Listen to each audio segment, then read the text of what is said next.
Chapter 3 A Caucus-Race and a Long Tale. They were indeed a queer-looking party that assembled on the bank.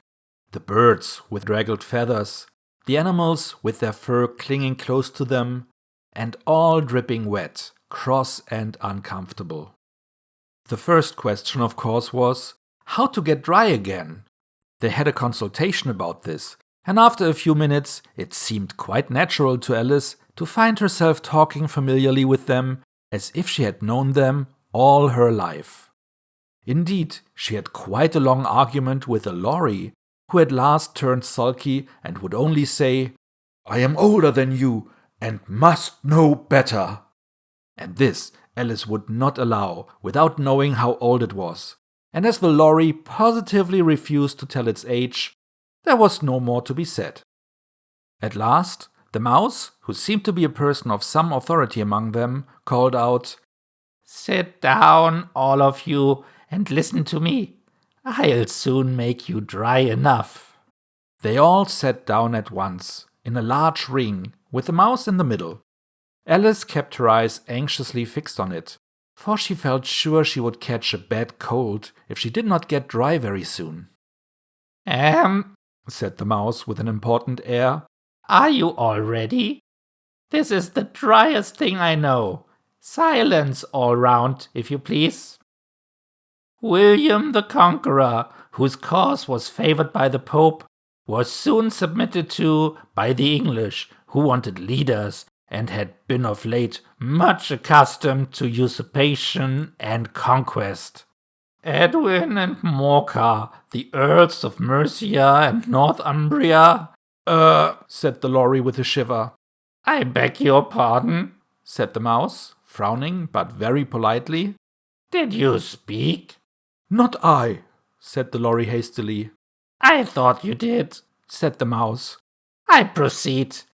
Edwin and Morcar, the Earls of Mercia and Northumbria, declared for him, and even Stigand, the patriotic Archbishop of Canterbury, found it advisable." "Found what?" said the duck. "Found it," the mouse replied, rather crossly. "Of course you know what it means." "I know what it means well enough. When I find a thing," said the duck, "it's generally a frog or a worm. The question is, what did the Archbishop find?" The mouse did not notice this question, but hurriedly went on. "Found it advisable to go with Edgar Atheling to meet William and offer him the crown. William's conduct at first was moderate, but the insolence of his Normans— How are you getting on now, my dear?" it continued, turning to Alice as it spoke. "As wet as ever," said Alice in a melancholy tone. "It doesn't seem to dry me at all." "In that case," said the dodo solemnly, rising to its feet, "I move that the meeting adjourn, for the immediate adoption of more energetic remedies." "Speak English," said the eaglet. "I don't know the meaning of half those long words, and what's more, I don't believe you do either." And the eaglet bent down its head to hide a smile. Some of the other birds tittered audibly. "What I was going to say," said the dodo in an offended tone, "was that the best thing to get us dry would be a caucus-race." "What is a caucus-race?" said Alice. Not that she wanted much to know, but the dodo had paused as if it thought that somebody ought to speak, and no one else seemed inclined to say anything.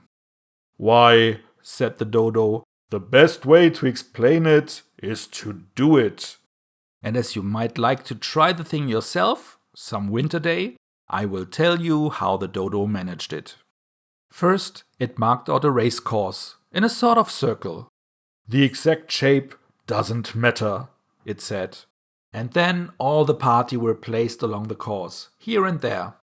There was no 1, 2, 3 and away, but they began running when they liked and left off when they liked, so that it was not easy to know when the race was over. However, when they had been running half an hour or so and were quite dry again, the dodo suddenly called out, "The race is over!" and they all crowded round it, panting and asking, "But who has won?" This question the dodo could not answer without a great deal of thought, and it sat for a long time with one finger pressed upon its forehead, the position in which you usually see Shakespeare in the pictures of him, while the rest waited in silence. At last the dodo said, "Everybody has won, and all must have prizes." "But who is to give the prizes?" quite a chorus of voices asked. "Why, she, of course," said the dodo, pointing to Alice with one finger, and the whole party at once crowded round her, calling out in a confused way, "Prizes! Prizes!" Alice had no idea what to do, and in despair she put her hand in her pocket and pulled out a box of comfits. Luckily the salt water had not got into it, and handed them round as prizes. There was exactly one apiece, all round. "But she must have a prize herself, you know," said the mouse. "Of course," the dodo replied very gravely. "What else have you got in your pocket?" He went on, turning to Alice. "Only a thimble," said Alice sadly. "Hand it over here," said the dodo. Then they all crowded round her once more, while the dodo solemnly presented the thimble, saying, "We beg your acceptance of this elegant thimble." And when it had finished this short speech, they all cheered. Alice thought the whole thing very absurd, but they all looked so grave that she did not dare to laugh, and as she could not think of anything to say, she simply bowed and took the thimble, looking as solemn as she could. The next thing was to eat the comfits. This caused some noise and confusion, as the large birds complained that they could not taste theirs, and the small ones choked and had to be patted on the back. However, it was over at last, and they sat down again in a ring and begged the mouse to tell them something more. "You promised to tell me your history, you know," said Alice, "and why it is you hate C&D," she added in a whisper, half afraid that it would be offended again. "Mine is a long and a sad tale," said the mouse, turning to Alice and sighing. "It is a long tale, certainly," said Alice, looking down with wonder at the mouse's tail. "But why do you call it sad?" And she kept on puzzling about it while the mouse was speaking, so that her idea of the tale was something like this. Fury said to a mouse that he met in the house, "Let us both go to law, I will prosecute you. Come, I'll take no denial, we must have a trial, for really this morning I've nothing to do." Said the mouse to the cur, "Such a trial, dear sir, with no jury or judge, would be wasting our breath." "I'll be judge, I'll be jury," said cunning old Fury. "I'll try the whole cause and condemn you to death." "Are you not attending?" said the mouse to Alice severely. "What are you thinking of?" "I beg your pardon," said Alice very humbly. "You had got to the fifth bend, I think." "I had not!" cried the mouse, sharply and very angrily.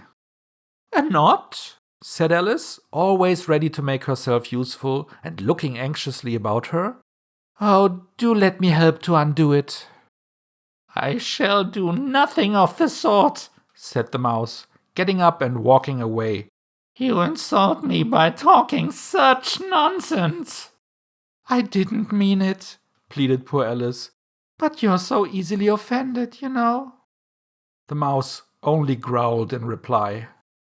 "Please come back and finish your story," Alice called after it, and the others all joined in chorus. "Yes, please do." But the mouse only shook its head impatiently and walked a little quicker. "What a pity it wouldn't stay," sighed the lorry, as soon as it was quite out of sight, and an old crab took the opportunity of saying to her daughter, "Ah, my dear, Let this be a lesson to you never to lose your temper. Hold your tongue, Ma, said the young crab a little snappishly. You're enough to try the patience of an oyster. I wish I had our Dinah here. I know I do, said Alice aloud, addressing nobody in particular. She'd soon fetch it back. And who is Dinah, if I might venture to ask the question? Said the lorry. Alice replied eagerly, for she was always ready to talk about her pet. Dinah's our cat, and she's such a capital one for catching mice. You can't think. And oh, I wish you could see her after the birds. Why, she'll eat a little bird as soon as look at it. This speech caused a remarkable sensation among the party. Some of the birds hurried off at once. One old magpie began wrapping itself up very carefully, remarking, I really must be getting home. The night air doesn't suit my throat. And a canary called out in a trembling voice to its children, Come away, my dears. It's high time you were all in bed. On various pretexts, they all moved off, and Alice was soon left alone. I wish I hadn't mentioned Dinah, she said to herself in a melancholy tone.